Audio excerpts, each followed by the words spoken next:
Mahadev the fact speakers में मैं आपका स्वागत करता हूं।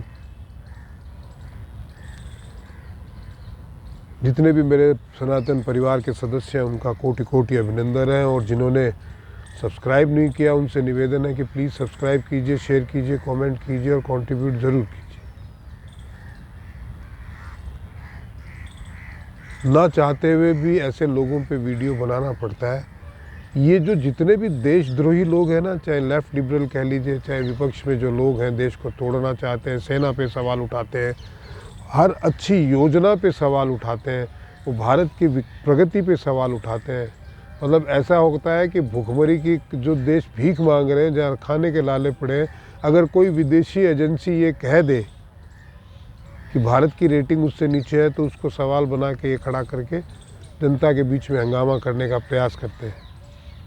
मतलब विदेशों में कोई मूत भी दे तो इसको अमृत समझ के पी जाते हैं, और भारत के लोगों को ये दिखाने का प्रयास करते हैं कि जो विदेशी बोलते हैं वो सही है और हमारे देश में जो वो देख रहे हो वो गलत है।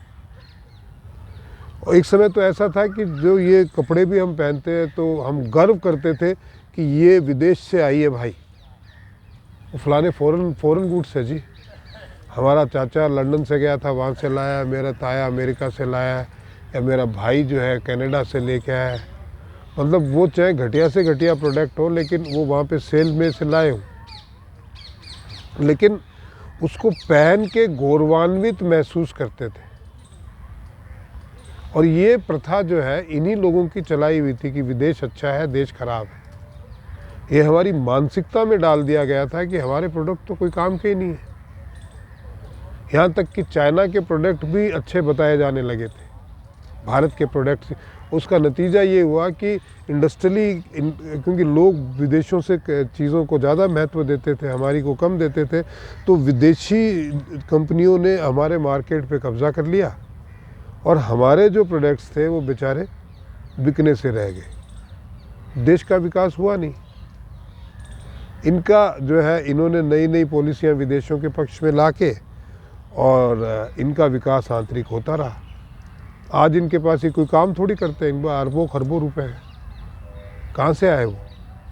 इस तरीके की नीतियाँ बना के आए और ये राज करते थे और हम हीन भावना में मरे जा रहे थे।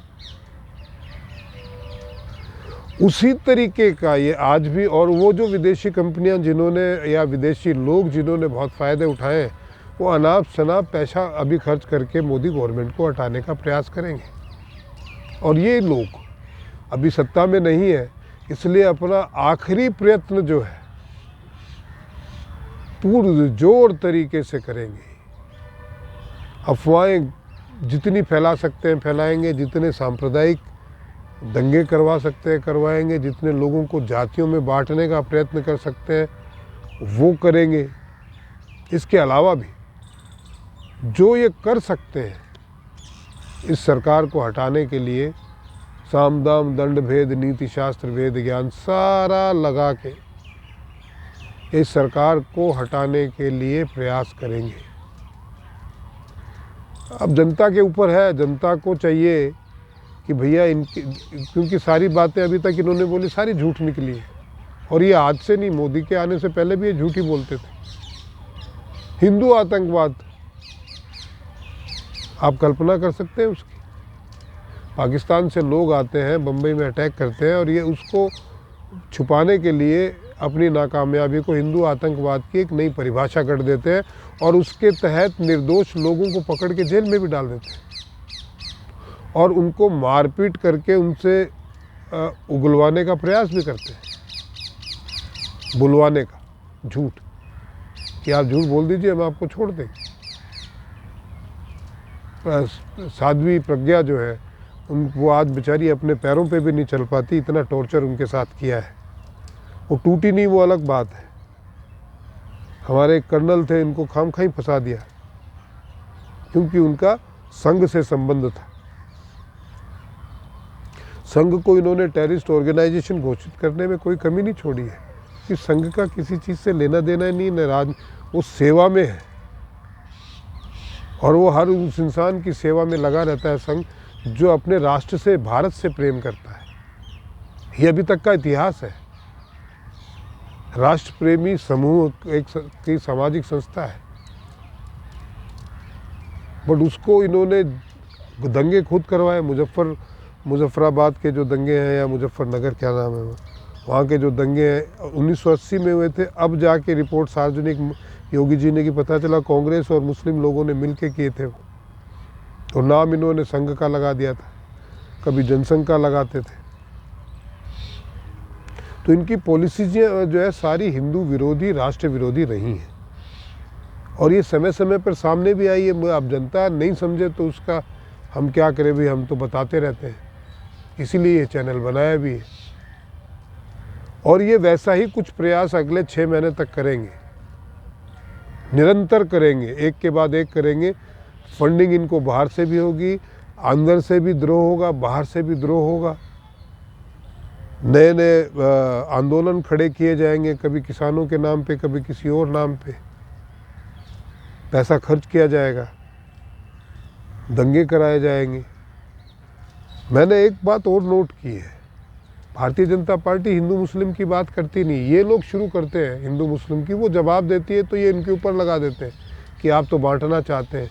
हिंदुओं की बात अगर कोई कर ले तो ये कहते हैं कि आप तो समाज को बांटना चाहते हैं, आपसे सिर्फ मुसलमानों की बात कीजिए। और मुसलमान भी जो है बात करने से खुश नहीं होते। मुसलमान ये देखते हैं कि हिंदुओं पे कौन सी पार्टी ज़्यादा टॉर्चर कर रही है, उस पार्टी को वोट देते हैं। आप उनको सोने से मंडवा दो, उसमें वो खुश नहीं है। जो हिंदुओं पे टॉर्चर करे वो पार्टी उनकी, जैसे ममता बनर्जी नहीं हिलेंगे। मुलायम सिंह ने गोलियां चलवा दी थी कार सेवकों पे, तो उनके साथ चिपक गए। कांग्रेस अब इस तरीके की पॉलिसियां बना रही है तो इनके साथ आने लग गए। इसी तरीके का घालमेल चलता रहेगा भाई, पर आपको सावधान रहना है। आंखें खुली, कान खुले, दिमाग खुला रखना है, किसी के कहे सुने पे नहीं जाना है। ये चंद लोग बचे हैं, ये भी निपट जाएंगे। अब इनके ख़त्म होने का समय आ गया है। जो देशद्रोही लोग हैं वो अपना पूरा जोर लगाएंगे, और इस चुनाव के बाद में उनको भी पता है कि उनकी इस देश में कोई जगह नहीं है, तो जोर तो लगाएगा, मरता क्या ना करता। अगर मोदी आ गए तो ख़त्म ही है। तो आपको सावधान रहने की आवश्यकता है भाई। आज के वीडियो में इतना ही, आशा है आपको पसंद आया होगा। मेरा आपसे निवेदन है कि प्लीज़ सब्सक्राइब कीजिए, शेयर कीजिए, कमेंट कीजिए, और जितना हो सकता है कंट्रीब्यूट ज़रूर कीजिए भैया। और इस चैनल को आगे बढ़ाने के लिए आप 10-15 लोगों तक शेयर ज़रूर कीजिए अपनी तरफ से। महादेव।